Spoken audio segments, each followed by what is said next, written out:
One of the things I've been looking at this week, Martin, is how do we get to the bottom of this, do proper investigative journalism, because it's taken 4 years or so for the BBC to catch up with what one independent journalist, who happened to be the daughter of a former Syrian ambassador, Vanessa Beeley, managed to do here. And I wonder what you make of the idea of starting a new cryptocurrency to fund investigative journalism. Well, I mean, I don't know enough about it to know whether it's a viable Okay, idea. well, let's find. Let's find out now from Nafeez Ahmed, and this is around about 20 minutes. I spoke to him yesterday about this. Now, Nafeez is an investigative journalist that's worked for a long time on things like, for example, he published the definitive book on the 7/7 London bombings many years ago, and he and some of his friends have decided that rather than begging from the big media empires to try and get a few pennies to put together, that they will ask the general public to invest in their investigative journalism efforts. So here's Nafeez Ahmed. I'm Nafeez Ahmed. I'm an investigative journalist. I have an academic background in complex systems and sciences, and my journalism, I've been led to look at all sorts of issues, ranging from looking into the deep state, foreign policy, national security, and all the way into looking at big environmental issues and energy issues, climate change. I'm trying to piece all of this stuff together through a kind of holistic, systemic approach, which kind of sees how all these different strands can be understood as part of a wider systemic crisis. And I've been doing this work as a journalist through a wide range of publications as a freelancer, but I'm kind of a bit more well known for having a gig for a while at The Guardian, and then I kind of moved on from there, with the story in itself, but then I write columns for Vice's Science Technology magazine, Motherboard. I also write a geopolitical column for Middle East Eye. But the main thing that I really get to kind of write the stuff I really want to write, which doesn't really get commissioned elsewhere, is my own crowdfunded platform, InSurge, which I'm currently building into a kind of new next generation platform. Can you say something about, as an investigative journalist, what it's like having to choose really between making a living at research that other people want you to do, other than actually being able to pursue lines of inquiry that you yourself find interesting? So it's a real challenge, and it's something that I've always experienced it, and certainly I would say, as a young researcher who was moving from academia into journalism, and I made a decision at a certain point that I don't want to be in the ivory tower of academia anymore. I want to really find ways to speak to a larger audience. Well, why not? I mean, this is surely a great platform, isn't it? Yeah, I mean, the great thing about academia is if you're fortunate to get tenure or get a good position, you can get a good salary, stability.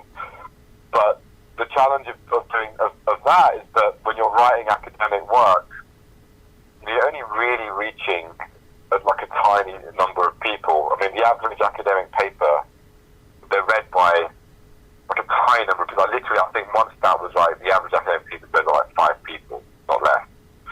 So that's the kind of problem you're dealing with in academia, that are you really getting out to people? And for me, what I was seeing was that there was a lot of great stuff going on in academia, but it wasn't necessarily being communicated to a wider audience in a way that people could access it and kind of actually do something about it. And that kind of became like a bit of a passion for me. So, I mean, and one of the things I found was that, I wanted to kind of write for a wider audience and do different things, and that's why I ended up making documentary films and things like that. But along the way, what I found, and what many people are familiar with in this space, is that it's very difficult to do that and get paid and have a salary or earn enough to keep going. It's very, very challenging. And it was only kind of in the last few years of doing this kind of work that I've actually managed to secure an income out of it and do it on a full-time basis. Otherwise, I was doing other things to actually kind of sustain myself. And one of the experiments that I was conducting right now with my current platform was the crowdfunding through this website called Patreon.com, which is basically like it's mostly used by artists to try and like regular subscriptions, or you can kind of get paid by a thing that you create.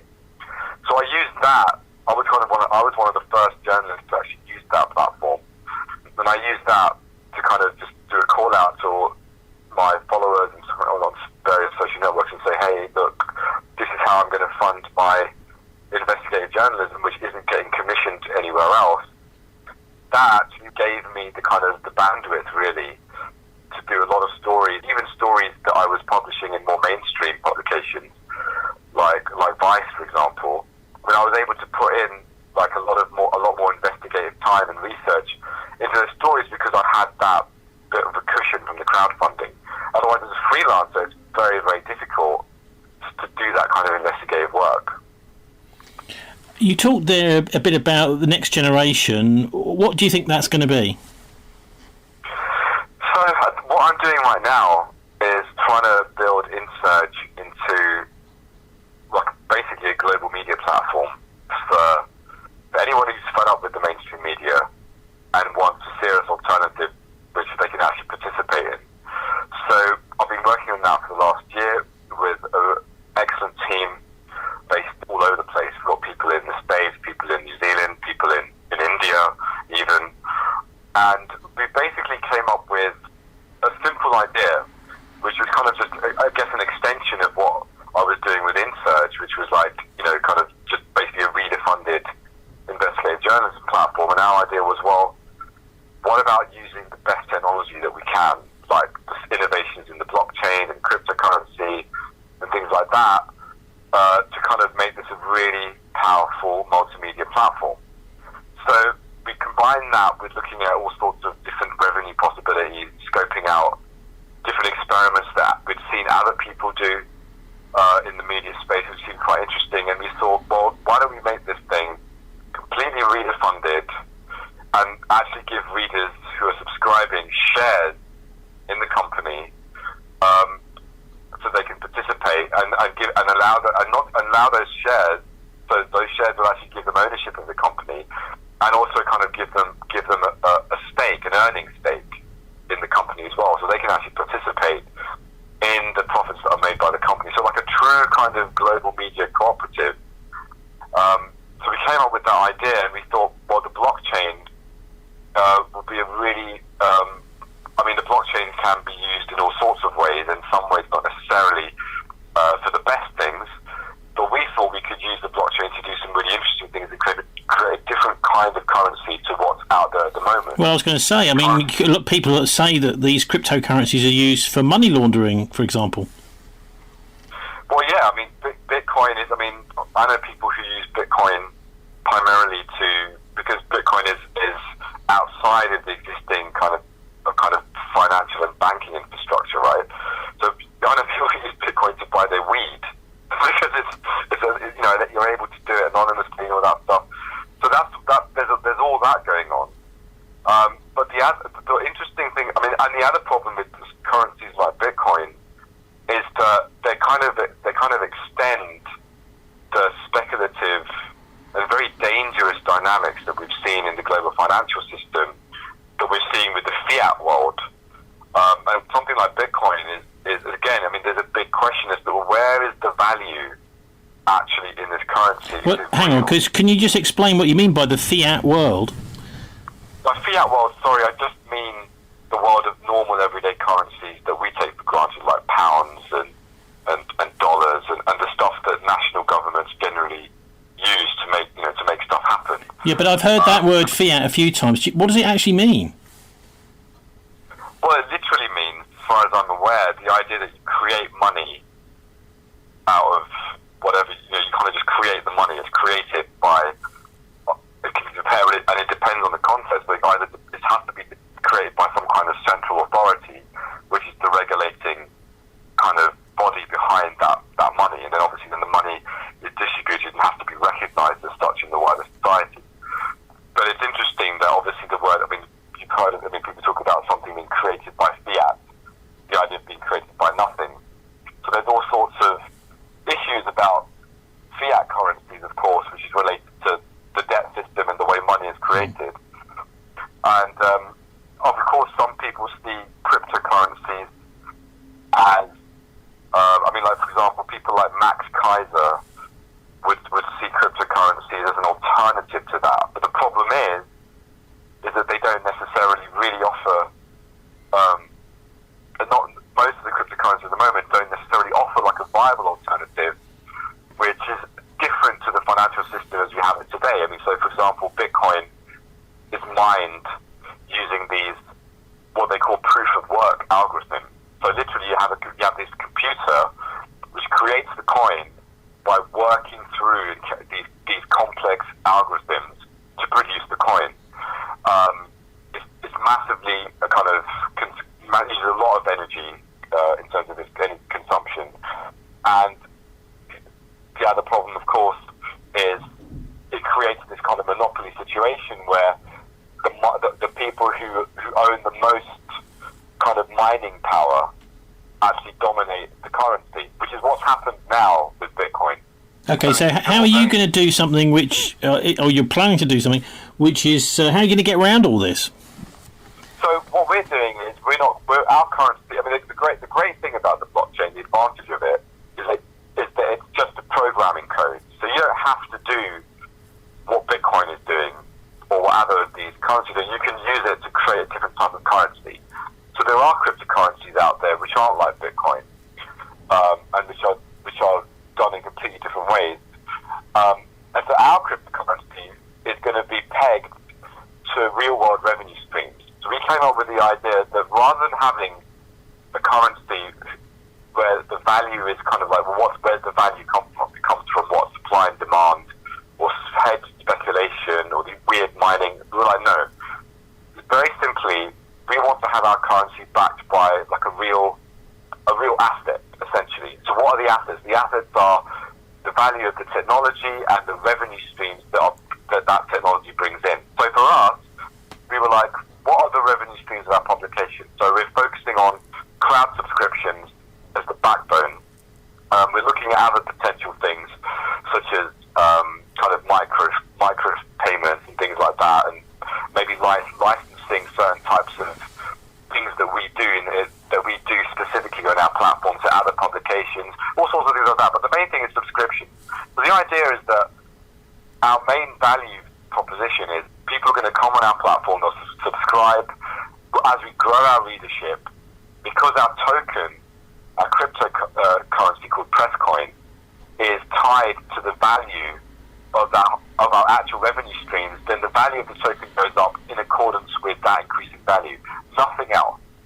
And that's what we think is a sustainable, realistic cryptocurrency, which is different to any fiat currency and any cryptocurrency out there, because no one's doing it like that. And it's something that you can say, okay, so if this platform is actually going to grow gradually over time, I can see that by investing in that, then I will have there's a sustainable basis for me to earn profit from the basis of real kind of activity, real participation, real value, rather than something which is just kind of artificial. Now, the Russians recently have started to regulate the whole area of cryptocurrencies. President Putin has said that the problem with a lot of this technology is that it's run by an unrestricted circle of anonymous entities. Yeah, that's right. I mean, that's you're looking at basically things like Bitcoin and Ethereum and currencies like that, where exactly as I said, you've got these anonymous entities which are doing all of this mining, and essentially what's happening is it's gamed. What we're trying to do is use the blockchain to create a crypto infrastructure which doesn't play to those dynamics, which is truly participatory. You can't do that at the moment with Bitcoin. What you've got with Bitcoin at the moment is exactly that. People who are anonymous, controlling the mining power, and they kind of dominate supply and demand dynamics. And so you have only a tiny number of people who are able to kind of make profit out of Bitcoin investments. And of course, right now, Bitcoin is on this accelerating trajectory of increased value, which everyone's really excited about. And maybe it might, I don't know how long it can go on for.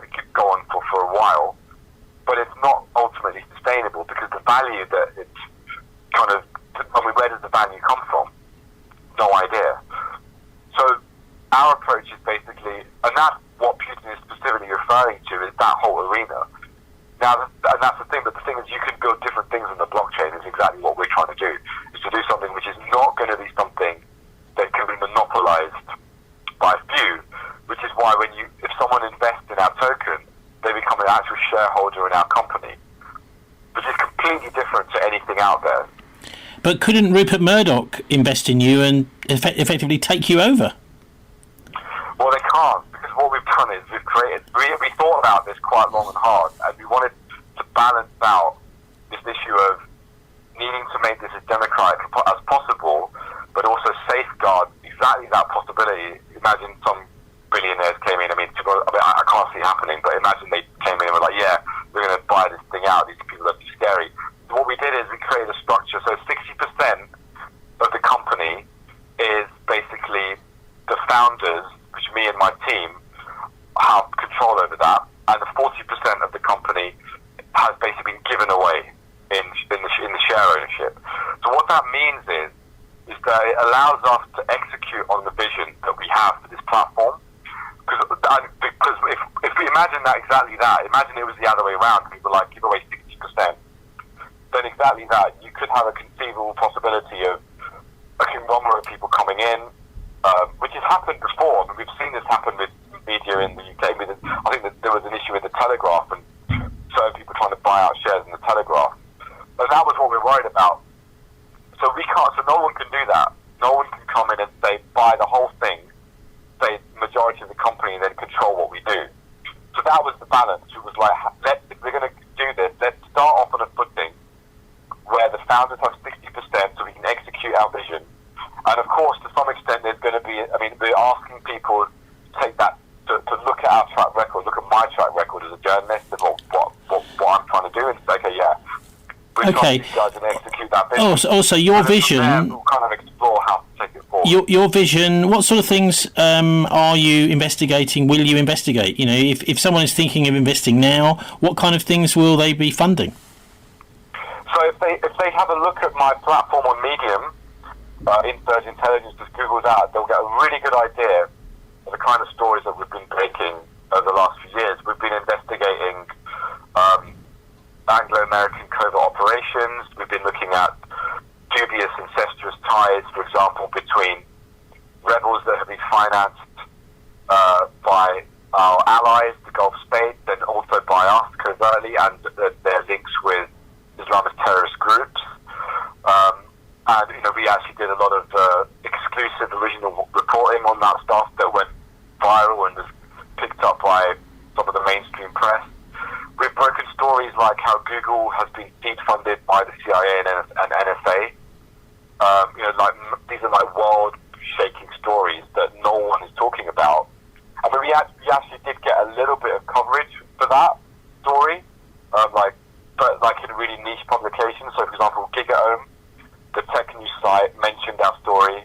So, these stories are taken seriously, but other people aren't covering them, which is why you need an independent platform like us to be doing that kind of work. And we're going to keep doing this stuff. Like right now, I'm working on a big investigation into Facebook, and and some of the stuff that's come up is related to that famous company, Cambridge Analytica, which has been caught out doing some interesting stuff in the run-up to the elections in the States and elsewhere. But we've been looking into that, and we've seen that actually there's a lot of stuff that the mainstream media has just completely overlooked for whatever reasons, which we're going to bring out. We're going to bring that story out pretty soon. Don't you ever regret, Nafeez, don't you ever regret leaving The Guardian? Because it's a little bit easier, isn't it, to do your investigation and then just click, print it, it's in the newspaper all over the internet? Well, I actually have no regrets whatsoever about leaving The Guardian. First of all, I was terminated from The Guardian for stepping over boundaries. In that particular case, my remit at The Guardian was to write about the geopolitics of the environment. And I had an environment blog called Earth Insight. And it was a great gig because I was able to publish straight to the site. They trained us up, gave us some supervision, and they said, go for it. And it was a great gig, and I did a lot of good stories. And then I discovered that there are certain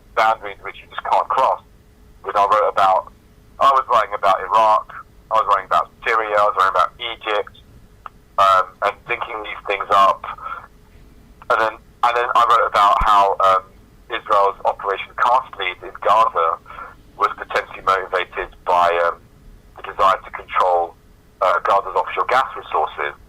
And I had quoted a policy paper by Moshe Alon, who was the defense minister at the time, and he created a policy paper some years earlier, basically saying how Israel needed to basically eliminate Hamas militarily from Gaza to prevent them from developing the gas resources, which was considered like an imminent threat. So I've contextualized and brought it up. I didn't say it was the driving cause of the conflict, but brought it up in my article and said that, look, these are the kind of issues that we need to be looking at. It's not just about the immediate triggers. There are these broader issues going on. And I literally got a call the next day from my editor, and he just said, we're going to cancel your blog, Nafeez. And they did. They terminated it. They terminated my contract within hours. I got an email from the rights manager. So that experience, I mean, obviously at the time, I went through a dilemma. You know, do I want to get back into the Guardian? Do I want to do this? Want to do that? But did they actually dispute the facts that you printed about this paper from Alon? No, they didn't dispute it at all. They literally said to me, "This is not an environment story." That was their excuse. This is not a proper environment story. And I was like, I've been writing. This is exactly the reason you hired me. You commissioned me to write these stories that bridge the gap between geopolitics and big environmental energy issues. And that's what I've been doing for the past year and a half. And now I've done this in relation to Israel. You said, no, you can't do that. Which is, I actually went public about it at the time, and I wrote a piece called Palestine is not an environment story. And they responded to that with an official statement saying the same thing. This is not an environment story, which is absolutely absurd, and people thought it was ridiculous on social media. Okay, well, look, I wish you the very best with your new project. Just remind us what it's called and how people can have a look at it, find it. So, I mean, the blockchain project is called Presscoin, and we've just launched the crowd sale, which or an ICO is called, which is basically our big kind of crowdfunding thing. Where the crowdfund launched about a week ago, and it's going really well. We're really starting to get the word out now, and it's going to finish in the first week of January. So if you just Google Presscoin, Google InSurge, which is my publication, if you want to check out my work, please do come along, check it out, spread the word. Even if you're not able to kind of get involved and jump in and invest, and you can invest a small amount or a large amount, is totally up to you. Do tell your friends, colleagues, kind of drum up support for what we hope is going to be a really powerful new media enterprise that will take out and take on a lot of the incumbent media that we have now. And if you haven't got a lot of money to invest, you could always, I suppose, copy and paste and email it to a rich friend or relative. Absolutely. But people are investing anything from like 25 quid to, I had some of my own subscribers who were giving me like $2 in micropayments, suddenly turned up and were like, I'm going to give £10,000. I was just like, whoa, that's amazing. So it's totally open. People can jump in whatever way they feel comfortable. But the great thing is, this is the first people-owned media enterprise, I believe, that is really trying to go big and take on what's out there. So yeah, do jump on board. Do give us your support in any way you can. Hang on, the BBC is owned by the people. That's true, but they're also pretty compromised by standard conventional narrative. So if you're a little bit fed up with the BBC and you want to kind of make sure that the money is a little bit better well spent, we're going to try and do that. That's Nafeez Ahmed there speaking to me yesterday. Now, Martin Summers, I think there's something quite fascinating about the idea of having something that effectively a kind of news type of currency as well as doing investigative journalism. But one of the things that I found almost the most fascinating of the lot of everything that Nafeez is saying there, other than if you set aside the fact that there's this fascinating new venture, quite brave and imaginative, is the way that he was kicked out of The Guardian is absolutely appalling. What he was writing was that the gas reserves off the coast of Israel and Gaza he was told that this is not relevant to any situation, and you shouldn't be talking about it, even though, of course, he's an environmental journalist. Well, I think that The Guardian, prides itself on being the voice of liberal opinion in Britain, but I'm afraid it's very much compromised by its relations with the Israeli state, a bit like the BBC. There's an awful lot of soft Zionist influence in The Guardian. And, of course, on things like Russia and so on, they're just joining in the general stupidity which the liberal media in the US have got bought into. Tell us a bit about Nafeez. He's written the definitive book on the 7/7 London bombings, but he hasn't got any kind of national platform. None of the national media seem to take any interest. Why is that? Well, he's too radical. This is fundamentally the problem. He was originally an academic before he became an investigative journalist, and his stuff is very, as he said, a lot of what he's doing is uncovering US, British, Israeli covert operations. And, of course, that's not very popular with those people who run those covert operations. And they, of course, have got their allies in mainstream media who are there to make sure he's shunted to the margin. On a completely different tack, we have a play going on this weekend. Are you going to be going to see it, Martin? It's on tonight.